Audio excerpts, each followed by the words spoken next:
1,25,00,000 ಗೃಹಲಕ್ಷ್ಮಿ ಮಹಿಳೆಯರಿಗೂ ಕೂಡ ಒಂದು ಬಿಗ್ ಅಪ್ಡೇಟ್. ಗೃಹಲಕ್ಷ್ಮಿ ಯೋಜನೆಯ ಹಣ ನಿಮಗೆ ಬರಬೇಕು ಅಂದರೆ ತಕ್ಷಣ ಈ ಕೆಲಸನ ನೀವು ಕಡ್ಡಾಯವಾಗಿ ಮಾಡಲೇಬೇಕು.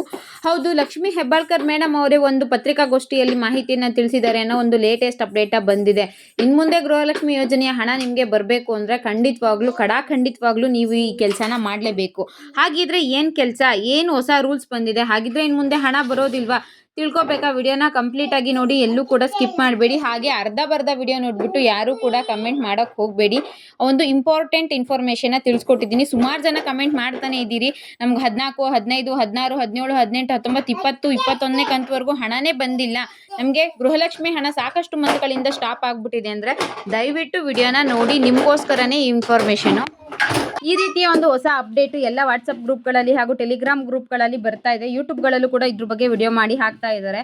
ಹೌದು, ಗೃಹಲಕ್ಷ್ಮಿ ಹಣ ಪಡಿಬೇಕು ಅಂದರೆ ಹೊಸದಾಗಿ ಮಹಿಳೆಯರು ಈ ಕೆಲಸನ ಮಾಡಬೇಕು ಅಂತ ಪೇಪರಲ್ಲಿ ಬಂದಿತ್ತು ಅಂತ ಕೂಡ ಹೇಳ್ತಾ ಇದ್ದಾರೆ. ಪೇಪರಲ್ಲಿ ಏನು ಬರ್ತಿದೆ ಅದನ್ನು ನಾನು ಹಾಕ್ಬಿಡ್ತೀನಿ, ನೋಡಿ. ಗೃಹಲಕ್ಷ್ಮಿ ಯೋಜನೆಯ ಜೂನ್ ತಿಂಗಳ ಹಣ ಈಗಾಗಲೇ ಬಿಡುಗಡೆ ಮಾಡಿದ್ದೀನಿ. ಉಡುಪಿಯಲ್ಲಿ ಇದ್ರ ಬಗ್ಗೆ ಈ ಗುರುವಾರ ಮೊನ್ನೆ ಹೋಯ್ತಲ್ವಾ, ಆ ಗುರುವಾರ ಲಕ್ಷ್ಮಿ ಹೆಬ್ಬಾಳ್ಕರ್ ಮೇಡಮ್ ಹೇಳಿದರು, ಗಣೇಶ ಚತುರ್ಥಿ ಒಳಗೆ, ಹಬ್ಬದ ಒಳಗಡೆ ಜುಲೈ ತಿಂಗಳ ಹಣ ಕೂಡ ನಾನು ಬಿಡುಗಡೆ ಮಾಡ್ತೀನಿ. ಇದಕ್ಕೆ ಏನೇನು ಪ್ರೋಸೆಸ್ ಮಾಡಬೇಕು ಅದನ್ನೆಲ್ಲ ಕೂಡ ಮಾಡಿದ್ದೀನಿ. ಆ ಎಲ್ಲ ಪ್ರೋಸೆಸ್ ಕಂಪ್ಲೀಟ್ ಮಾಡಿ ನಾನು ಉಡುಪಿಗೆ ಬಂದಿದ್ದೀನಿ ಅಂತ ಲಕ್ಷ್ಮಿ ಹೆಬ್ಬಾಳ್ಕರ್ ಮೇಡಮ್ ಹೇಳಿದರು. ಅಂದರೆ ಈಗ ಗೃಹಲಕ್ಷ್ಮಿ ಯೋಜನೆಯ ಜೂನ್ ತಿಂಗಳದ್ದು 21ನೇ ಕಂತಿನ ಹಣ ಏನೋ ಬಿಡುಗಡೆ ಆಗಿದೆ, ಒಂದು 50% ಹೋಗಿದೆ, ಇನ್ನೂ 50% ಹೋಗಿಲ್ಲ. ಹಾಗೆ ಜುಲೈ ತಿಂಗಳ ಹಣ ಏನು ಬರಬೇಕಿತ್ತು ಅದನ್ನು ಗಣೇಶ ಹಬ್ಬಕ್ಕೆ ಹಾಕ್ತೀನಿ ಅಂತ ಹೇಳಿದ್ದಾರೆ. ಸೊ ಟೋಟಲ್ ಆಗಿ ಗಣೇಶ ಹಬ್ಬದಷ್ಟರಲ್ಲಿ ನಿಮಗೆ 2 ಕಂತಿನ 4,000 ರೂಪಾಯಿ ಹಣ ಬರಬಹುದು. ಯಾಕಂದರೆ ಈಗ 50% ಅಷ್ಟೇ ಹಾಕಿದ್ದಾರೆ, ಇನ್ನು 50% ಹಾಕಿಲ್ಲ. ಕೆಲವು ಜನ ಏನು ಅನ್ಕೊಂಡ್ಬಿಟ್ಟಿದ್ದಾರೆ, ನಮಗೇನೋ ಪ್ರಾಬ್ಲಮ್ ಆಗಿದೆ ಅಂದ್ಬಿಟ್ಟು ಅವ್ರು ಪ್ರತಿದಿನ ಬ್ಯಾಂಕ್ ಹತ್ರ ಹೋಗೋದು ಅಥವಾ ಪೋಸ್ಟ್ ಆಫೀಸ್ ಹತ್ರ ಹೋಗೋದು, ನಮ್ಮ ಬ್ಯಾಂಕಲ್ಲಿ ಏನು ಪ್ರಾಬ್ಲಮ್ ಆಗಿದೆ ದಯವಿಟ್ಟು ಹೇಳಿ ಅಂತ ಕೆಲಸ ಕೂಡ ನಡೀತಾ ಇದೆ. ಸೊ ಒಂದಷ್ಟು ಯೂಟ್ಯೂಬ್ಗಳಲ್ಲಿ ಮತ್ತು ಒಂದಷ್ಟು ವಾಟ್ಸಪ್ ಗ್ರೂಪ್ಗಳಲ್ಲೇ ಈ ಮೆಸೇಜು ಬಂದಿದೆ. ಏನು ಮೆಸೇಜ್ ಬಂದಿದೆ ಅಂತ ಹಾಕ್ಬಿಡ್ತೀನಿ ನೋಡಿ. ಜೂನ್ ತಿಂಗಳ ಹಣ ಬಿಡುಗಡೆ ಆಗಿದೆ, ಆದರೆ ನಿಮ್ಗೆ ಇನ್ನೂ ಬಂದಿಲ್ಲ. ಇನ್ನು ಗಣೇಶ ಹಬ್ಬದಷ್ಟರಲ್ಲಿ ಜುಲೈ ತಿಂಗಳ ಹಣ ಬರುತ್ತೆ ಅಂತ ಹೇಳಿದ್ದಾರೆ.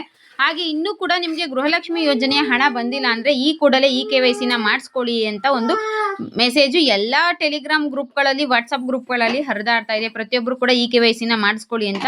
ಸೊ ಇದ್ರ ಬಗ್ಗೆ ನಾನು ಕಾಲ್ ಮಾಡಿ ವಿಚಾರಿಸ್ಕೊಂಡಿದ್ದೀನಿ. ಹೌದಾ, ಪ್ರತಿಯೊಬ್ಬರು ಕೂಡ KYCನ ಮಾಡಿಸ್ಕೋಬೇಕಾ ಅನ್ನೋ ವಿಚಾರವಾಗಿ ಹೇಳಿದ್ರೆ, ಯಾರಿಗಾದ್ರೂ ತುಂಬ ತಿಂಗಳಿಂದ 3-4 ತಿಂಗಳಿಂದ ಹಣನೇ ಹಾಕಿಲ್ಲ, ನಮಗೆ ಸ್ವಲ್ಪ ತಿಂಗಳು ಬಂದು ಆಮೇಲೆ ಸ್ಟಾಪ್ ಆಗಿಬಿಟ್ಟಿದೆ, ಅಥವಾ ಒಂದೇ ಒಂದು ತಿಂಗಳು ಹಣ ಕೂಡ ನಮಗೆ ಬಂದಿಲ್ಲ ಅಂದರೆ ಅವರು ಮಾತ್ರ KYCನ ಮಾಡಿಸ್ಕೋಬೇಕು ಅನ್ನೋ ಅಪ್ಡೇಟ್ಗಳು ಬಂದಿದೆ.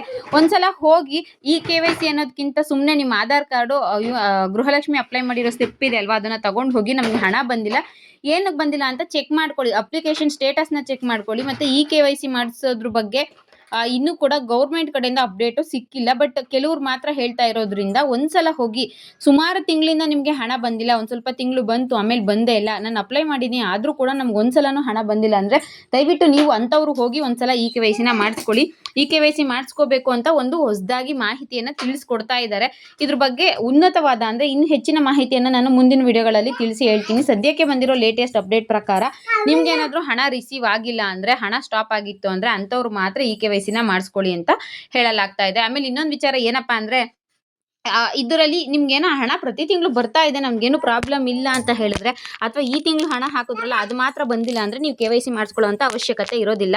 ಯಾಕಂದರೆ ಈ ತಿಂಗಳು ಹಣ ಸ್ವಲ್ಪ ಜನಕ್ಕೆ ಹಾಕಿದ್ದಾರೆ, ಇನ್ನೂ ಸ್ವಲ್ಪ ಜನಕ್ಕೆ ಹಾಕಿಲ್ಲ. ನಾನು ಪರ್ಟಿಕ್ಯುಲರ್ ಆಗಿ ಹೇಳ್ತೀನಿ, ತುಂಬ ತಿಂಗಳುಗಳಿಂದ ನಿಮಗೆ ಹಣನೇ ಬಂದಿಲ್ಲ, ಸ್ಟಾಪ್ ಆಗಿಬಿಟ್ಟಿದೆ ಅಂದರೆ ಮಾತ್ರ KYCನ ಮಾಡಿಸ್ಕೊಳ್ಳಿ. ಯಾರೋ ಹೇಳ್ತಿದ್ದಾರೆ ಅನ್ನೋದಕ್ಕೋಸ್ಕರ ಸುಮ್ಮನೆ ಹೋಗಿ KYCನ ಮಾಡಿಸ್ಕೊಳ್ಳೋಕೆ ಹೋಗಬೇಡಿ. ಓಕೆನಾ? ಇದು ಒಂದು ಅಪ್ಡೇಟ್ ಆಗಿರುತ್ತೆ. ಅದರಲ್ಲಿ ಒಂದು ಸತ್ಯ ಕೂಡ ಇದೆ, ಒಂದು ಸುಳ್ಳು ಕೂಡ ಇದೆ. ಸತ್ಯ ಏನಪ್ಪ ಅಂದರೆ, ತುಂಬ ತಿಂಗಳಿಂದ ನಿಮಗೆ ಹಣ ಬಂದಿಲ್ಲ ಅಂದರೆ ಅಂಥವ್ರು ಹೋಗಿ ಚೆಕ್ ಮಾಡಿಸ್ಕೊಳ್ಳೋದು ಅಥವಾ KYC ಮಾಡಿಸ್ಕೊಳ್ಳೋದು ಒಂದು ನಿಜವಾದ ಮಾಹಿತಿನೇ. ಅದು ಹೋಗಿ ಒಂದ್ಸಲ ನಿಮ್ದೇನು ಪ್ರಾಬ್ಲಮ್ ಆಗಿದೆ ಅಂತ ನೀವು ಚೆಕ್ ಮಾಡಿಸ್ಕೋಬಹುದು. ನಂದೆಲ್ಲ ಕರೆಕ್ಟ್ ಆಗಿದೆ, ಆದರೆ ಇದು 1 ತಿಂಗಳದ ಹಣ ಲೇಟ್ ಆಗಿದೆ ಅಂದರೆ ನೀವು ಚೆಕ್ ಮಾಡಿಸ್ಕೊಳ್ಳೋದು ಬೇಡ.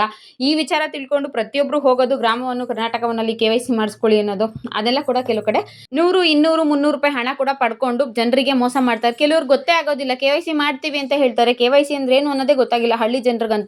ಕೆಲವ್ರಿಗೆ ಎಜುಕೇಟೆಡ್ ಇರ್ತಾರೆ, ಅಂಥವ್ರು ಗೊತ್ತಾಗುತ್ತೆ KYC ಅಂದರೆ ಏನು, ಇದು ನಿಜನಾ ಸುಳ್ಳ ಅನ್ನೋದು. ಬಟ್ ಹಳ್ಳಿ ಕಡೆ ಇರೋರಿಗೆ ಅಥವಾ ಯಾರು ಎಜುಕೇಷನ್ ಮಾಡಿಲ್ಲ, ಗೊತ್ತಾಗದೇ ಇರೋ ಅಮಾಯಕರು ಇರ್ತಾರಲ್ಲ, ಅಂಥವ್ರು ಯಾರು ಈ ರೀತಿಯ ಮೋಸಗಳಿಗೆ ಬಲಿ ಆಗಕ್ಕೆ ಹೋಗಬೇಡಿ. ಕ್ಲಿಯರಾಗಿ ಹೇಳ್ತಾ ಇದ್ದೀನಿ, ವಿಡಿಯೋ ಪೂರ್ತಿ ನೋಡಿ ಕಮೆಂಟ್ ಮಾಡಿ, ಅರ್ಧ ತಿಳ್ಕೊಂಡು ಕಮೆಂಟ್ ಮಾಡೋಕ್ಕೆ ಹೋಗಬೇಡಿ. ಯಾರಿಗೆ ಸುಮಾರು ತಿಂಗಳಿಂದ ಹಣ ಬಂದಿಲ್ಲ, ನನಗೆ ಇನ್ನೂ ಒಂದ್ಸಲನೂ ಕೂಡ ಗೃಹಲಕ್ಷ್ಮಿ ಯೋಜನೆ ಹಣನೇ ಬಂದಿಲ್ಲ ಅಂತ ಇರುತ್ತೋ ಅವ್ರು ಮಾತ್ರ ಹೋಗಿ KYCನ ಮಾಡಿಸ್ಕೊಳ್ಳಿ. ಪ್ರತಿಯೊಬ್ಬರು ಮಾಡಿಸ್ಕೊಳ್ಳೋಕೆ ಹೋಗಬೇಡಿ. ಅಥವಾ ನಮ್ಗೆ ಹಣ ಬಂದಿಲ್ಲ ಅಂದರೆ ನೀವು ಹೋಗಿ ಅಪ್ಲಿಕೇಶನ್ ಸ್ಟೇಟಸ್ನ ಚೆಕ್ ಮಾಡಿಸ್ಕೋಬಹುದು. ಅದನ್ನು ಬಿಟ್ಟು KYC ಮಾಡಿಸ್ಬೇಕಂತೆ ಹೊಸ ರೂಲ್ಸ್ ಅಂತ ದಯವಿಟ್ಟು ಯಾರು ಕೇಳೋಕೆ ಹೋಗಬೇಡಿ. ಇದು ರಾಂಗ್ ಇನ್ಫಾರ್ಮೇಷನ್ ಆಗಿಬಿಡುತ್ತೆ, ಒಬ್ಬರಿಂದ ಒಬ್ರಿಗೆ ಸ್ಪ್ರೆಡ್ ಆಗ್ತಾ ಇದ್ದು ಎಲ್ಲ ಕಡೆನೂ ರಾಂಗ್ ಇನ್ಫಾರ್ಮೇಷನ್ನೇ ಆಗಿಬಿಡುತ್ತೆ. ನಿಮಗೆ ಒಂದು ಒಳ್ಳೆ ಮಾಹಿತಿಯನ್ನು ತಿಳಿಸ್ಕೊಡೋದು ಅಷ್ಟೇ ನನ್ನ ಉದ್ದೇಶ ಆಗಿತ್ತು. ಇದು ವಾಟ್ಸಪ್ ಗ್ರೂಪ್ಗಳಲ್ಲಿ ಕೂಡ ಬರ್ತಿದೆ, ಅದರ ಸ್ಕ್ರೀನ್‌ಶಾಟ್ ಕೂಡ ನಿಮಗೆ ಹಾಕಿದ್ದೀನಿ.